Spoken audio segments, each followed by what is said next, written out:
हर तरफ यूं दिखाई देती थी जैसे सब्ज ईरानी कालीन। चारों तरफ मौसमी फूलों के पौधे खुशबू उड़ाते थे।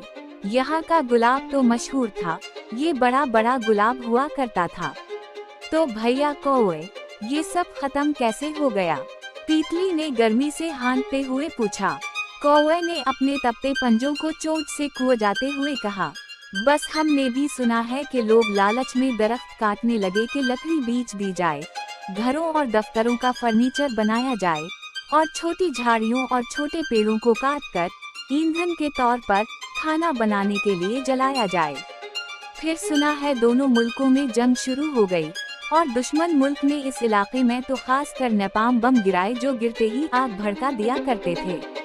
बस फिर आहिस्ता आहिस्ता ये सारा सरसब्ज इलाका जल जल कर खुश्क हो गया। फूल कागज की तरह जलकर खाक हो गए। ऊंचे बड़े दरख्त